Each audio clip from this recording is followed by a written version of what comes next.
ये एक सिस्टर हैं जिन्होंने कमेंट में सवाल किया है कि भाई लिकोरिया का इलाज बताएं, मैं सूख के कांटा हो गई हूँ।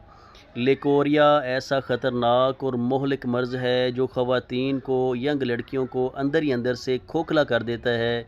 ऐसे ही जैसे लकड़ी को घुन लग जाता है, ऐसी ख़वातीन को अंदर से घुन लग जाता है। अगर वक्ती तौर पर इस मर्ज़ का इलाज ना किया जाए तो बेशुमार बीमारियां जिस्म को मुतासर करती हैं, जैसे रहम का कमज़ोर हो जाना, बांझपन, ट्यूब ब्लॉक हो जाना, बे औलादी के अमराज पैदा होते हैं।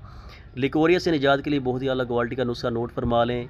सफ़ेद मूसली, स्याह मूसली, असगंध नगोरी, मिस्री कूज़ा, इन तमाम अज्जा को 50-50 ग्राम लेके पाउडर तैयार कर लें।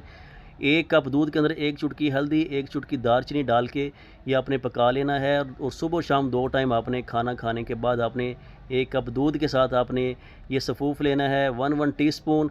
इंशाल्लाह इंशाल्लाह सालों पुराना लिकोरिया